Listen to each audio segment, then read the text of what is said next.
Here we work to support entrepreneurs and innovation within the creative industries. And in fact, the UN has declared this year the International Year of Creative Economy for Sustainable Development. So with our 3 Nordic Talks, we tap into this agenda, and we want to show how the creative industries, they can contribute to sustainable change. I would like to invite you all to join Creative Business Network's community, where you can meet a lot of people passionate about the creative industries and the potential that they hold. We'll put the link in the chat, where you're very welcome to join. I also want to tell you that you're very welcome to ask questions in the Q&A function here in Zoom, and then we'll attend to them in the end in around 1 hour. And to moderate today's session, we are very lucky to have you, Anna Valtonen. And you're a professor in strategic design at Aalto University in Helsinki. You have a background in industry design, management, end user understanding, and startups, among other things. And I will leave to you to introduce our great panelists of today. I want to thank you and our panelists, and I look very much forward to this talk. So over to you, Anna. Thank you, Helena. And I'm really looking forward to a great discussion today. I think we can have a broad viewpoint into both creativity and innovation and what we can all do in sustainability and the areas around that. And exactly like Helena said, we have 3 brilliant speakers with us here today in the panel. And we'll take you one at a time. So the first one I'd like you to introduce to you is İdil Gaziulusoy, who is our professor in sustainability. So she knows everything about this, I'm sure. But could you open up a little bit for us who you are and what you do and what you are thinking about in this area at the moment? Thank you, Anna. So I work at Aalto as Professor of Sustainable Design in the past 5 years. I'm a sustainability scientist and a design researcher, so I kind of bring sustainability science into design scholarship and practice.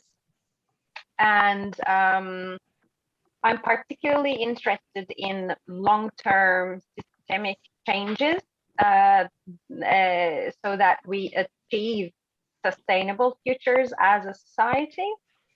And in regards to sustainability and consumption, of course, design as a discipline and a practice has a lot to offer, which I'm not going to get into detail right now, but I also would like to underline that we definitely need to reduce consumption radically, but it's of course that's only one part of the equation. The other part of the equation is production, because consumption doesn't happen on its own. It's part of production consumption system.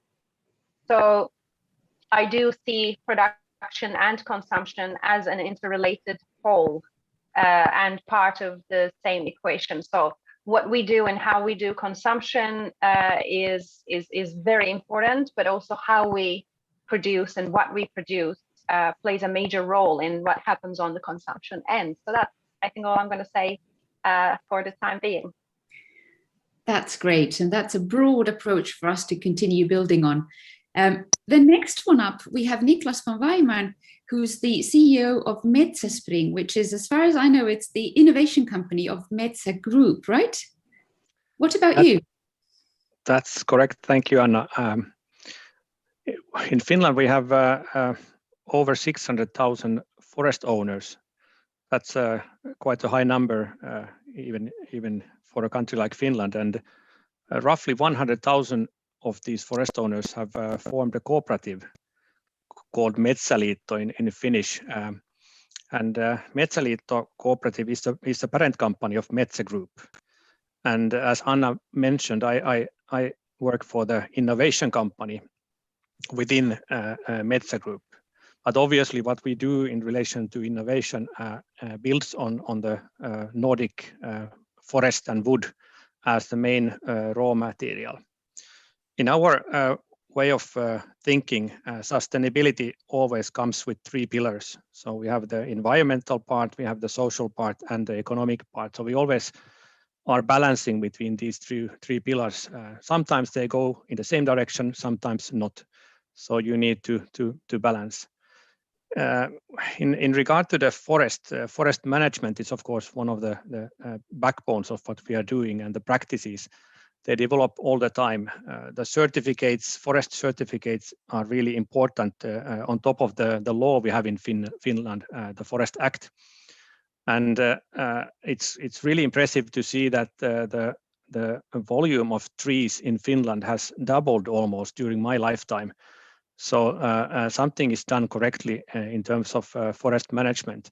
Obviously, climate change also has an impact on this, but I don't think we exactly know how big the impact of climate change, the increasing CO2 level is on the growth. Well, we value the tree very highly. So when we cut a tree and take it to a factory, we try to utilize all the bits and pieces of the tree. So no waste. That's the starting point. And in this kind of a work, we need partners. We cannot, as Matsä Group, refine all those fractions to products. We are collaborating in a network of companies to enable this. And obviously, it's very important that our materials, the products that we are making, can be recycled. And paper and board, of course, are the prime examples in Europe of materials that are recycled to reuse. And in the big picture, when you include the forestry and the fact that the volume of trees are growing and the fact that we are a cooperative, the operations of Matsä Group are clearly significantly carbon negative already now. But we, as a group, are aiming to increase that negative number over the years. That's shortly what we are doing today. Thank you. That's great. So if Niklas has the viewpoint of production and of these large ecosystems, then I'm quite sure that Kaave can help us on more of the consumer angle into it. So the next one to present, and the last one, definitely not least, will be Kaave, who's the CEO and also the co-founder of the Space 10, which I think is an extremely interesting concept in itself. So Kaave, please, what about you? Thanks for the introduction, Anna, and a pleasure to be in company with both you, İdil, and Niklas. I think, first of all, my name is Kaave. I'm, as you say, the CEO of Space 10. We act as IKEA's global research and design lab. And you could say our mission is to find better ways to create an everyday life that is both livable, affordable, and sustainable for the many. And you could say that we also see ourselves as a combination of activists and pragmatic idealists, I guess, and really have, you could say, some strong opinions around what we see the world heading towards and how we would like to change it towards a more inclusive society, a more circular society, and a society that's more empowered by technology than by being used by technology as today. But we also see that we need big organizations and big companies to really be part of this shift if we need to see the impact in the world that is truly needed. So you could say that's our mission, and we work with IKEA as a partner and platform on that mission. And you could say one of our dilemmas, I guess, is the balance between looking at sustainability on one side and looking at a lot of essential needs people have for their life at home on the other one. And it can often be easy to discuss sustainability if you have a lot, and if you have the financial opportunity to choose the better version of a product.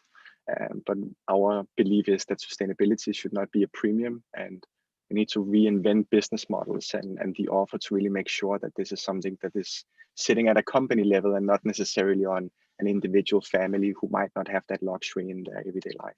So a big challenge, but also an important one, and really excited to be here today to learn from you all. I think that's a really interesting, and it's also quite intriguing when you talk about the big companies and how to change, the way they work. And today's theme was really about creativity and innovation. So I would at least want to know, in practice, just can you describe what is it then that you do? What kind of work is it that you help IKEA change their ways of working with? I think good question. I mean, I think what we do is twofold. One of our jobs is to see patterns where most see chaos is what we believe in. So it's a super chaotic world. It can be quite anxiety provoking for most to work with the future, whether it's near term or long term. And it's hard to drown in opportunity and hard to drown in problems of what door to go through as a company, and how do you both stay true to your beliefs and translate that into behaviors as well. So our job is to really understand what are the environmental shifts from an outside-in point of view that IKEA needs to understand, and not just look at it from within.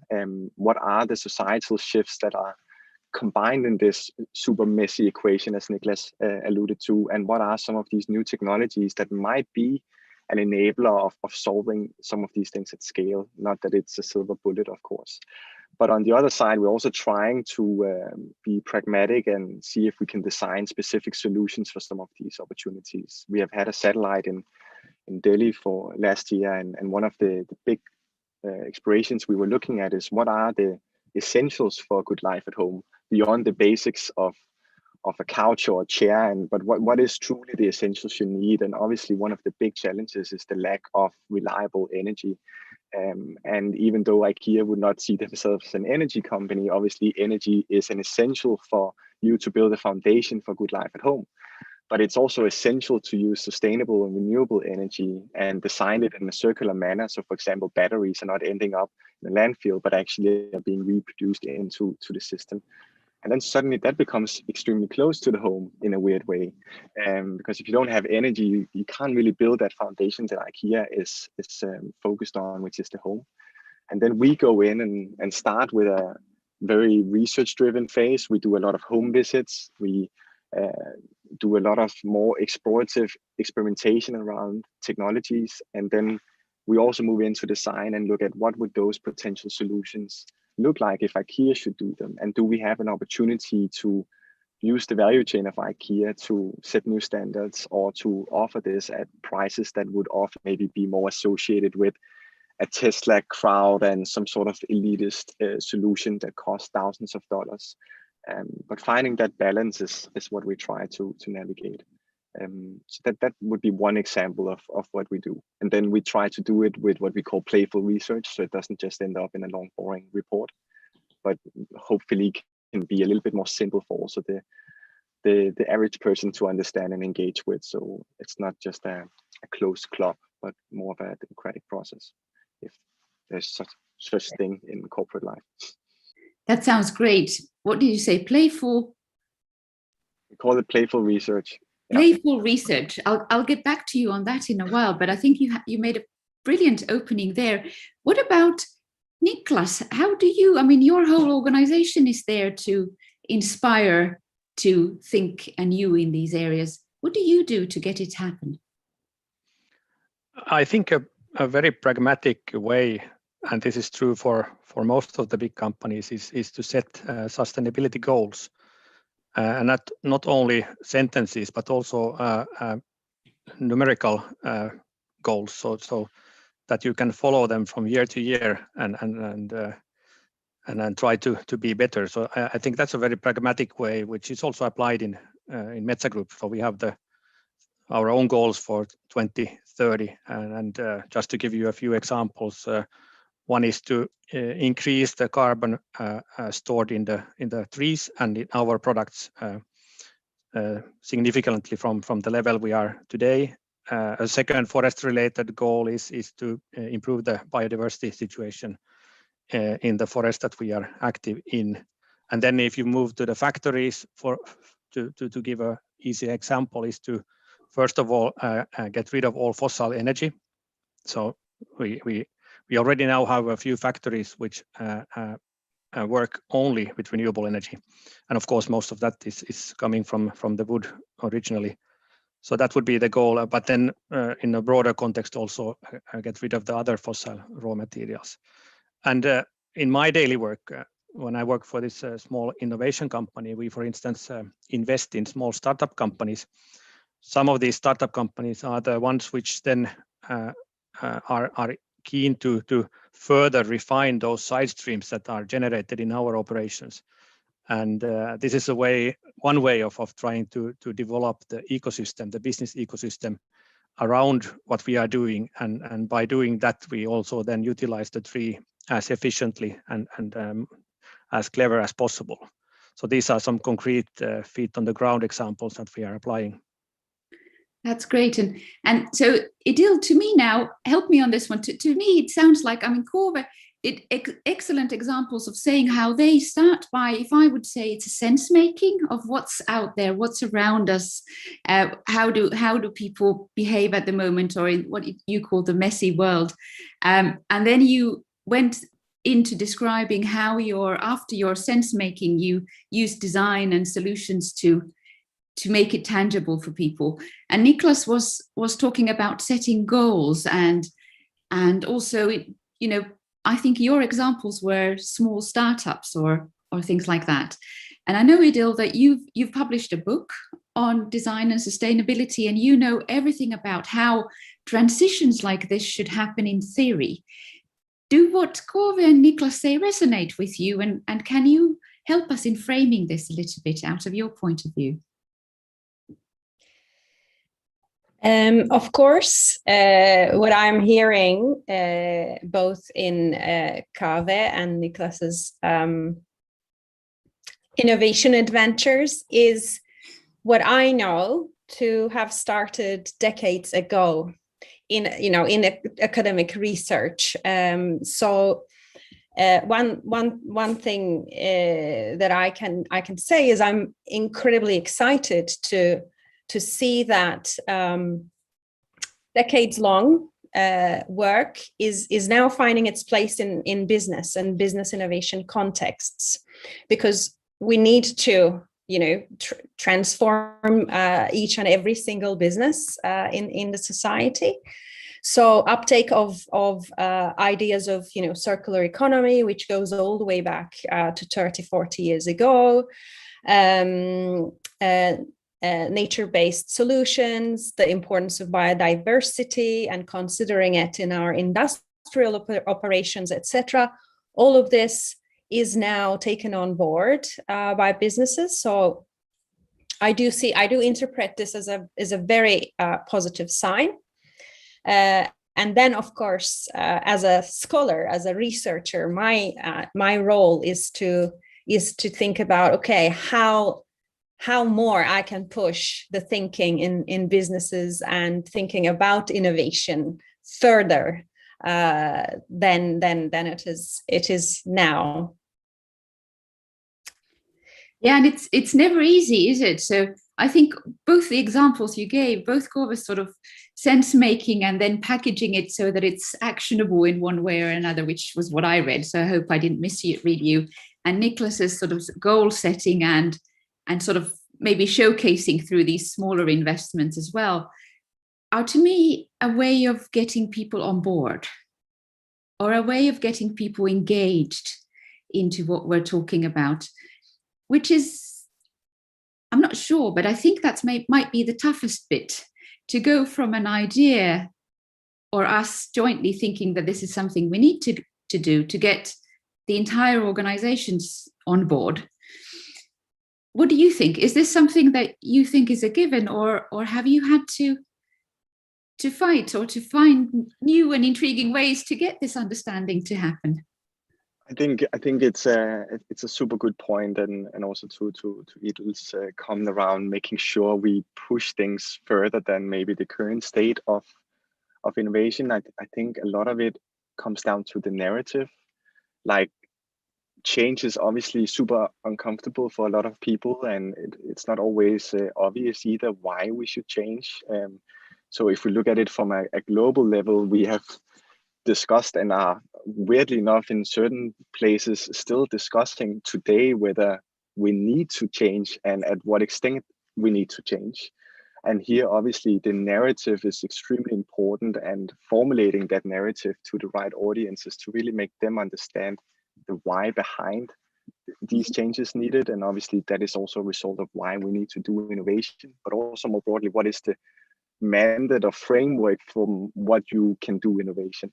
So you can do a lot of innovation, but if there's no anchor on these new developments coming up into an organization and scaling it, it becomes, you could say, more innovation theater than innovation results. And I guess that is right now the biggest challenge, is that most people have understood the narrative that we need to change from a climate point of view, and we also need to change in terms of a business point of view.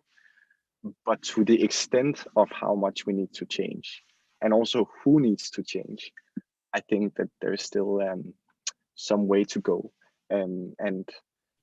Here, narrative and storytelling, at least for us, is a great vehicle to make this more an optimistic path to take, rather than something around painting a burning platform and only do this around necessity. Because at least through history, a lot of things often comes out of excitement and passion and drive, and not only because we have to, because then can be hard to make everyone do it, and then you need to force them to do it, and that just takes a lot of time. So yeah, I'm curious to hear your thoughts on that.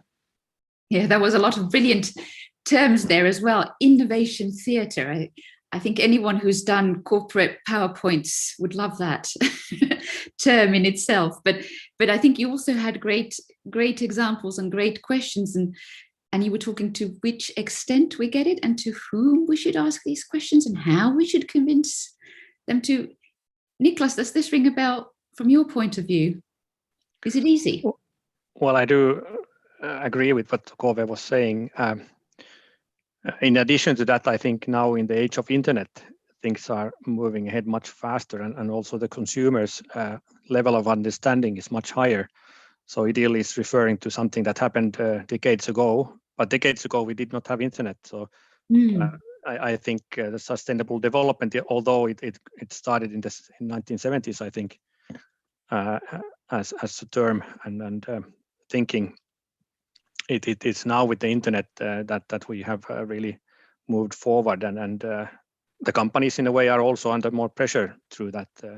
Then you need the examples. I think Kaave was referring to. You need to have those companies and individuals who are brave enough to go somewhere outside the box and do something. Again, more pragmatic way of explaining this is also to think about an individual company where you typically have a line organization and these sustainability issues were for a long time not directly in the line organization. They were somewhere a branch office, one might say. But today they are, in most companies, part of the line organization. So the CEO and president is behind it. It's his or her signature behind the sustainability goals. So it's that also changes the name of the game when it's anchored on the top of the company and not in a branch office. So what you're saying is that we're moving sort of from this pioneering stage where, like Kaave said, we need to set the narrative and we need to get it on the agenda. We now have it on the agenda, but now it's about engaging an even larger group of people and getting it into the everyday in many senses, right? And if I just, Anna, may say a final thing here. Even in terms of, we have this development which comes partly from NGOs and regulation to improve, but from the market perspective, we have already had for a few years, 2, 3, 4 years roughly, these ESG criteria. So when investors are investing in companies, they nowadays evaluate not only the economics of the concept or the project, the company, but also the ESG side, so the environmental, social, and corporate governance issues. So these are like standard today, and this is coming from the market point of view, on top of what is now then coming through the regulators. So it's interesting to see how fast this is developing. Maybe that's the next or the current step then, from going to from a broader engagement into actually having all the structures needed in place, whether it's legislation, whether it's, all of the things that we need to get the whole framework in place. So do you think then that we have everything? Because this sounds like, okay, now we know where we are and this is going well and everyone's accepting, or do you see anything, are we okay now? Are we there? Or is there something new arising that inspires you or makes you think forward? I think there's a huge elephant in the room in terms of who still needs to change, to be honest. That's I think good. Who? No, but I think, yeah, sorry, Niklas, go ahead. No, I have a guess, but go ahead. No, but I think there is this often notion in the many groups of people across the world that it's something we need to solve in our everyday life. We need to spend a little bit less water when we brush our teeth. We need to be better at sorting our waste. We shouldn't eat as much meat. They are all super important. So I'm not at all neglecting that, but I think it's often being pushed down to the everyday person. I personally do not really prefer the word consumer, but more people. But if people should take all these decisions on top of all the various challenges they are fighting with on job and family and care and mental and well-being, it's never going to happen, and it will never be enough. Where there was a recent study by the Cambridge Sustainability Commission that were indicating that actually the world's wealthiest 1% produce twice as much carbon emission as the poorest 50% of the world.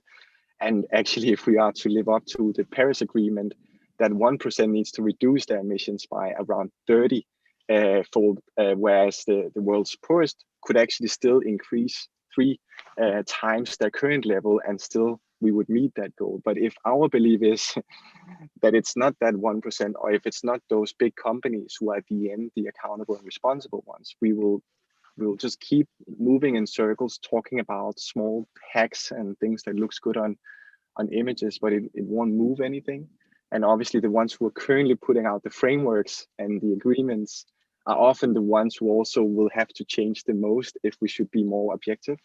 And I guess that will be the most exciting decade I think we will see, is that people are a little bit fed up with that now, and we are seeing social unrest, we are seeing more activists, we are seeing more demonstrations and protests around that, and we're seeing more expectations from customers that are way more extreme than just we want ecological produce. We want to see a lot more extreme actions.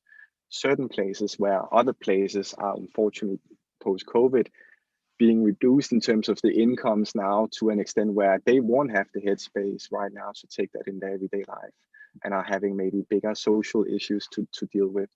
So I don't have an answer for it right now, but I feel that often in these conversations around sustainable consumption, we talk about the one who at the end consume the resource, and not necessarily the one who's putting that resource out in the world.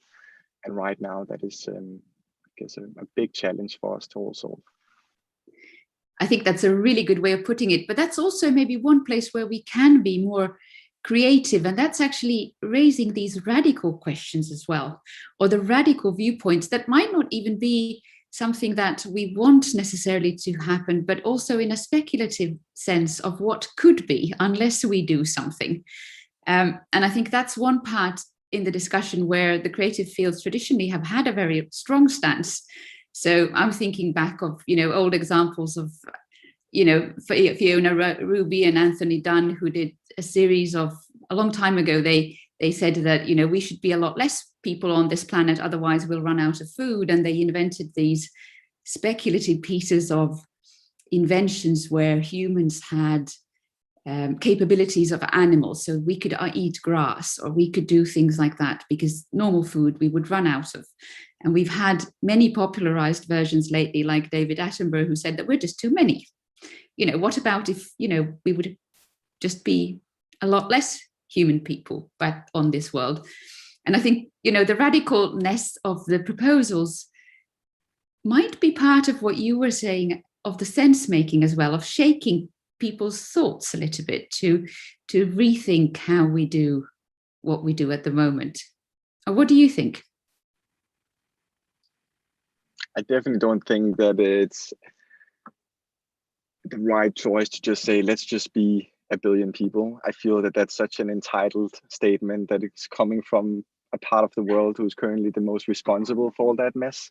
I think we have seen slow signs during the pandemic that it's not only about how many we are, but actually how we live our lives. Absolutely. And I now it's morning time, but I mean, I've been in heated discussions with a few partners and friends who indicate that it's the amount of people. And I just feel that right now, if you look at, for example, that insight I had before, I think we need to look at our behaviors before we start looking at whether we can just keep our behaviors and be less people.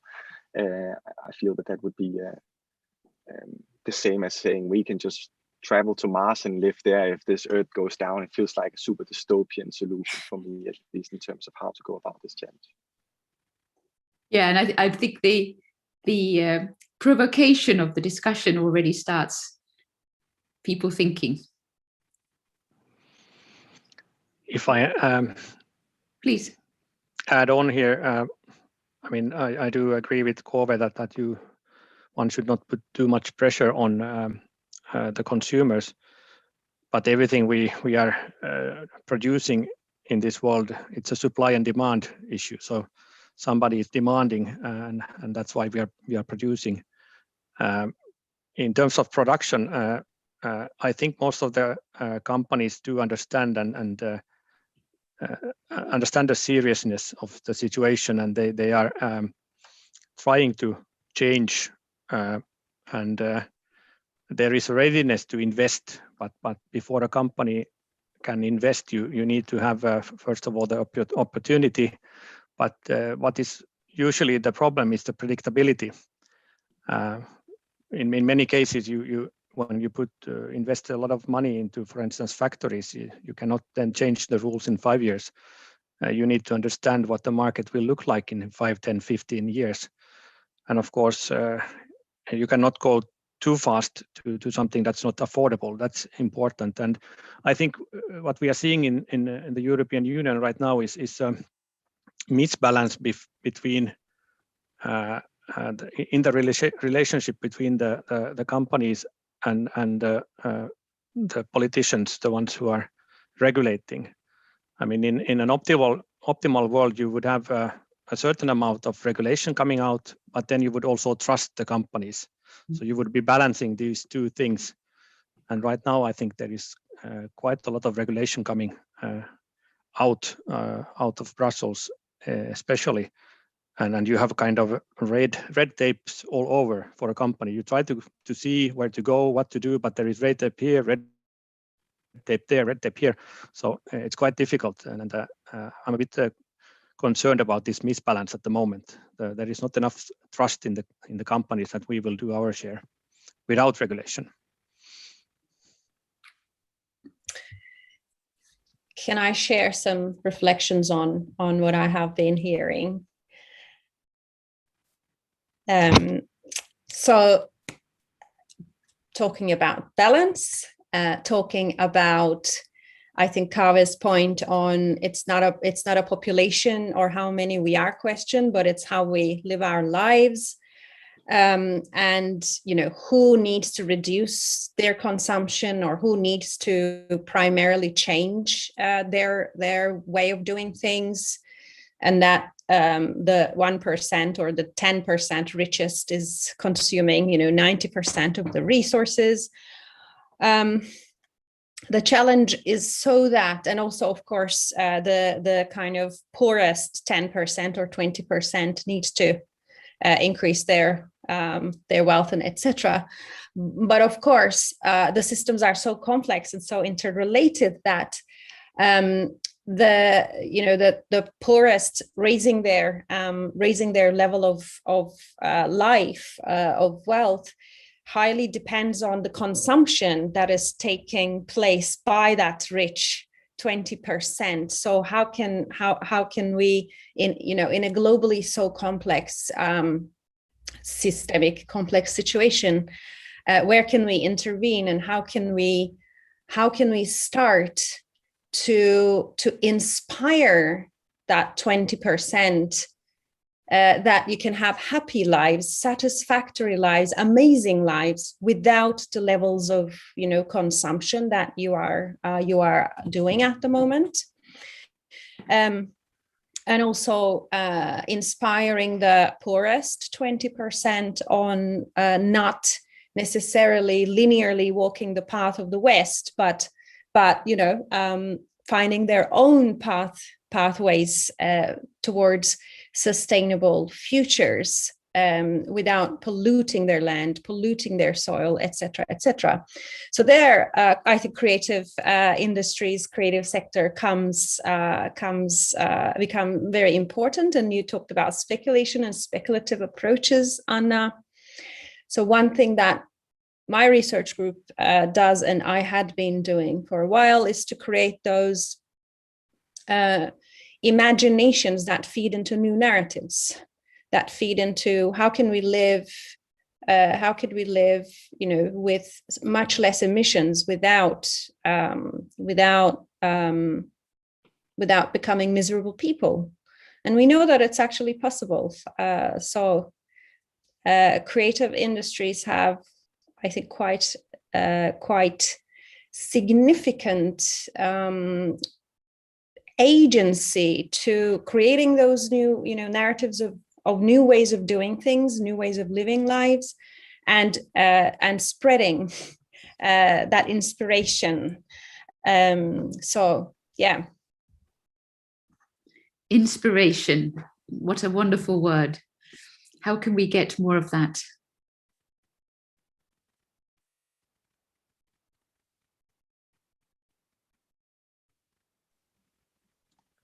I think at least I agree. I totally agree with what you have said, and I also believe inspiration is a key part of where we need to go, is to inspire people and make them see possible alternatives to where we're going. But I think that what most also stuck with right now is the enablement and not just the inspiration. Like, we see so many great ideas coming up all the time. We work a lot with various universities and smaller studios, and I keep seeing great ideas for new business models, circular uses of materials, and different ways of having activities that supports more healthy, sustainable living. But they just never really hit a certain scale that actually makes these the new norm. And I think that at least sometimes both legislation and more public investment can pave the way before there is financial incentives for companies to follow. And I understand your point, Niklas, around obviously it needs to be a balance, because we can't either just have things being so tight and rigid in our current systems that we can't evolve from it. But I think that freedom also needs to come with some responsibility. And if we are honest, like, maybe companies have not earned that trust over the last 20 years. If we see where we have developed, and there has not been enough action just from companies alone to kind of just wait and see whether that free market someday magically will solve everything. And I feel you can have many opinions, and there obviously depends on where you sit politically, but at least my personal view is that I think EU is a great example of something that might actually be able to shift things at a bigger scale than what we are, for example, seeing in other big regions, where maybe it's a bit more liberal and up to the companies to decide what should be acceptable based on what customers are asking them to do.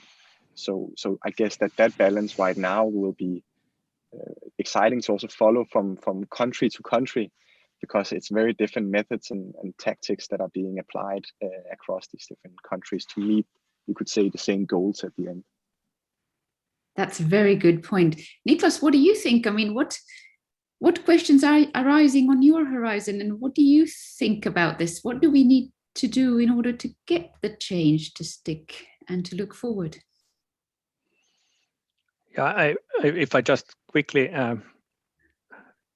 give a comment regarding this inspiration, I think what we have been seeing the last 10 years is quite a few of these startup companies becoming so-called unicorns, and they are then changing the way we are doing things, like Tesla, for instance, to give an easy example.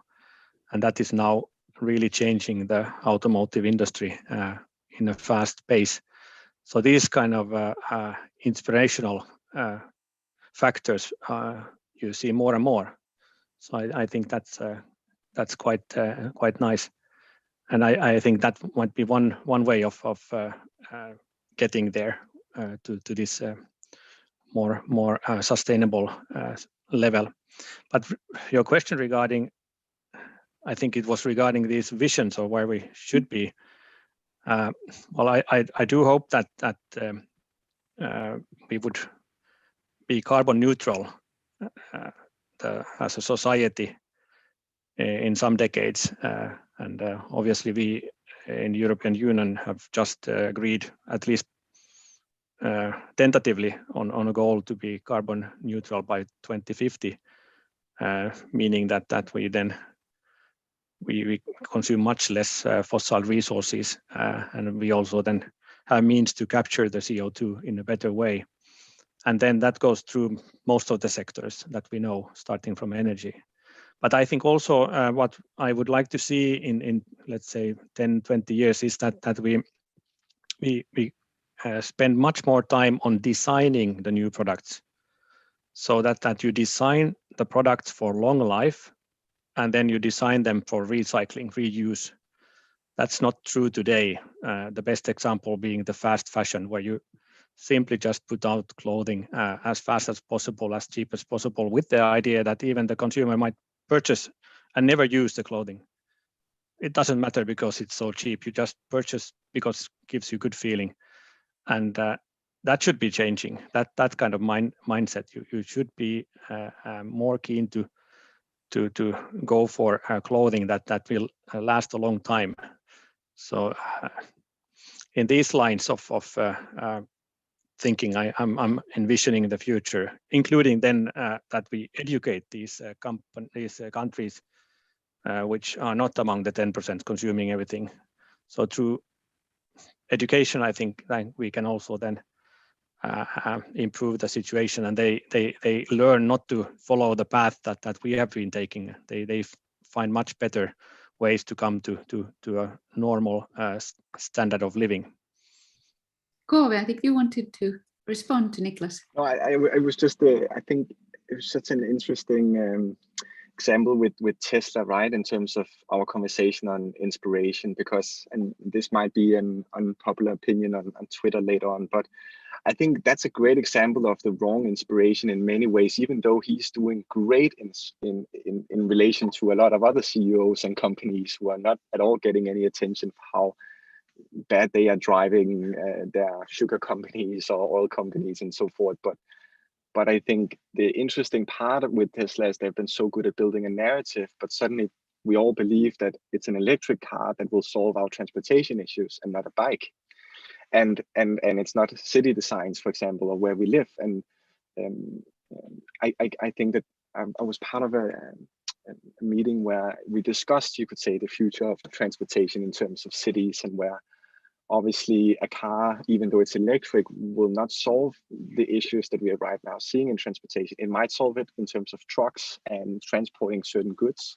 It will definitely also be something that is needed for certain use cases of transportation.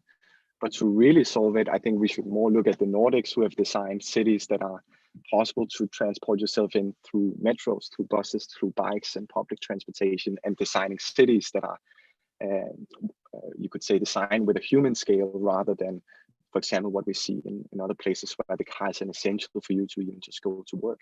But if the narrative is so strong, and if they're so good at building that story, we can kind of all suddenly move in the wrong direction, trying to solve the wrong problem, or try to solve the right problem, but maybe with the wrong solution. And I think it's just fascinating to see how storytelling can kind of both put us on the right track, but also sometimes put us on the wrong track, even though we have good intentions behind it. So you're also saying that we should frame the question the right way, and not just change the one solution to the other. İdil. Yes, totally building on that, and to the Mars related comment earlier. I do think that who we are, as much as what we put into the world, are quite interrelated when it comes to sustainability and transformations towards sustainable futures. So I think I, to a certain extent, agree with Niklas that Tesla has been a pioneer.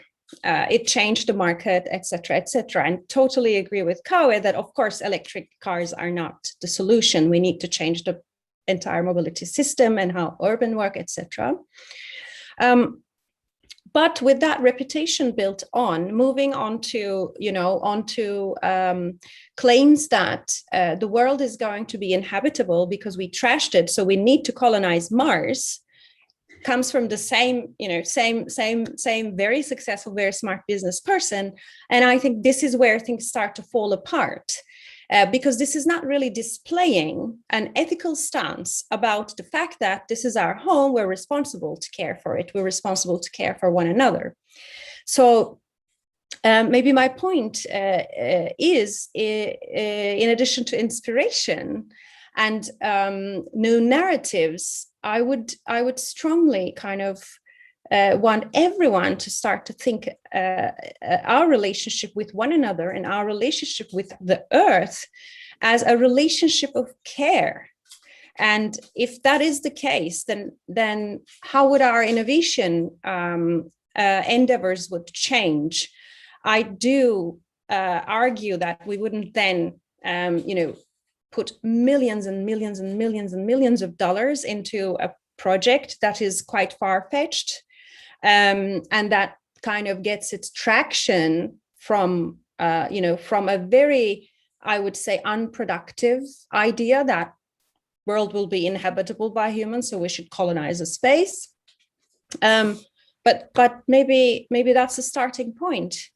What would a care-based innovation mindset create, and what kind of business people a care-based education system create?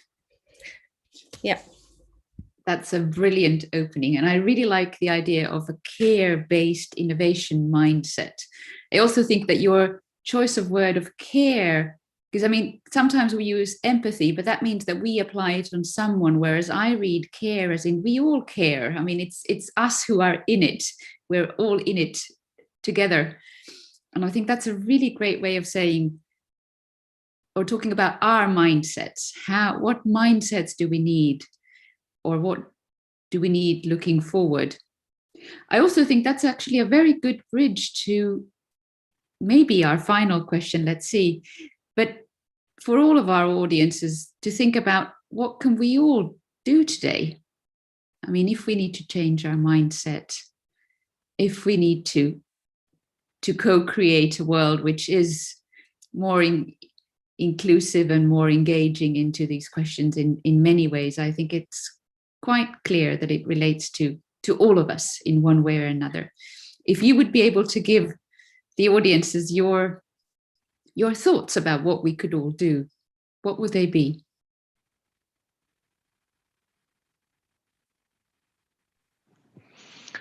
And I guess you now refer to us as consumers when you ask this question.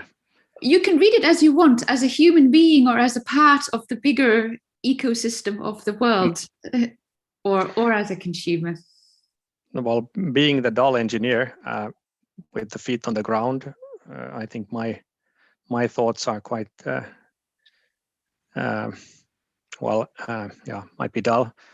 But anyway, I think you already see some of these trends happening. But first of all, I would buy more secondhand because there is a lot of material which can be reused, and I think today buying secondhand is not something that the less fortunate are doing only. It's a trendy thing today, so I think it's a start. And also when you are buying, spend more time on planning and buy something that you will keep for a long time, not only impulses. So no impulse purchases anymore. And obviously engage more and more in recycling. I think in a country like Finland, and I think most of the Nordic countries, the systems are so great. You just have to be a bit active, and the material is recycling quite nicely. And finally, I also think that transparency is important. So as a consumer, demand for transparency, and that's not so easy because this is so complex. All these production supply chains are so complex. but it should be possible to have full transparency to see where the original raw material comes from and so on in when you go to a supermarket or fashion store or whatever. So these are the ideas from a dull engineer. Don't diss a dull engineer. We're all about diversity, right? So the more diverse we are, the better. I really like them. So you were talking about the second hand and it being trendy. Maybe that's also an example of what Kaave was earlier talking about, how behavior has been changed or designed, where we have been able to create a larger societal movement of people's behavior changing. And I think that's maybe key to much of the discussions that we're having today. But in addition to that, you talked about us all needing to plan better, not to buy anything on an impulse, recycling, and then demanding transparency. I think that one was really good. What about you, Kaave or İdil? I mean, I think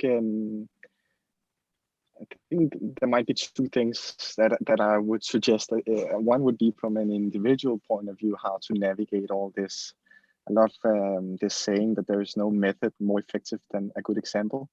And I think that especially in the Nordics, where this context is, we are part of the problem more than we are part of the solution. Currently, if we look at an individual level, like we are eating a lot of meat, we are buying a lot of stuff, we are producing a lot. And I guess that the best thing we can do is to be a good example towards our friends and our families and our kids, and not necessarily believe that we as individuals need to solve the world's problems, but we at least have a responsibility to solve it in our own communities and networks. And I think that is something I urge everyone to look more critically at themselves and say, can I be and would I be a good example? On a broader level, I think that as a business, this shift we will see now, whether it will come organically or forced, will happen in the same extent that digitalization and internet and connectivity have happened over the last 20 years. And if we saw what businesses are thriving today, they were the one who were accepting that and jumping on that train and building a mode and building a business around that opportunity. And as a business right now, you can either wait and stall it, and then you will be reactive in 10 years from now, trying to panically redesign your way of working, or you can be the one right now who's utilizing this crisis as an opportunity to reinvent yourself. And I think that if I were in a business, any business, I would use this as an opportunity to reinvent myself before somebody else came and forced it upon me. Reinvent yourself. I think that was great. Really well put, but you actually said the same thing for both individuals and businesses, that we should all reinvent ourselves so that we can be proud of what we are and be pioneering in it, rather than talking about others who should. I think that's a very good piece of advice. What about you, İdil? It's difficult to top Heiki's and Kaave's input, but I will try. So I do believe that change is not going to happen through one intervention or by one, part of society. I do think that interventions in relation to market regulations, so politics and political system, are very important, and our inner connectedness with what is surrounding us. And I will start with the spirit level. So spend more time in nature, but not thinking that nature provides us things, but more like we are part of it. And how can we care for it in the way that we are cared by it? But that's me being the dreamer. And then two very concrete things that citizens have a lot of power. One, money. Two, political. So put your money where your mouth and heart is. If you're gonna spend your money, spend your money, on businesses that are actually doing things good, that are trying to reinvent themselves, or that have reinvent themselves, that are changing their sectors, etc., is super important, and a huge power that we have as citizens. So we're not consumers, but we are choosing who we do business with as well. And second or third, actually, vote. Vote and vote and vote, and never waste that amazing democratic responsibility and right to go to waste just because you can't wake up on a morning to go to the voting booth. It's very important to put our money and heart and spirit into the right places. So that's my, I think, three pieces of actionable advice, basically. Thank you. And those were also a beautiful bridge over what Kaave and Niklas were earlier talking about, the balance between whether we need policies or whether we need businesses who actually actively pursue these things on their own. So, you had both for consumers to put their money where their heart is and to get the right kind of decision making on the policies. But I also think that your first point, the one was extremely important, the one that you talked about, dreaming. So just like we shouldn't diss the fact that we are different and that we need diversity, I think that's an important one for all of us, that we should remember to keep dreaming, remember to keep having the wishes and the passions of things that could be.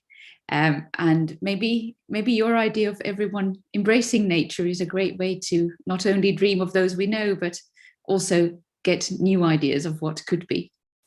So thank you very much. I think this has been a wonderful discussion. I've enjoyed it immensely. I think we can have a few questions now, if there are some. I think we had at least one where it was a question about when the EU did forbid the plastic bags, it did not take long for the shops or people to come up with better solutions. So do you think it needs more pressure or laws for the companies to act?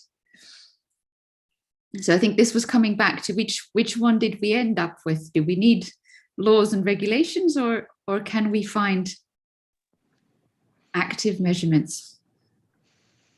Yeah, I was emphasizing the balance.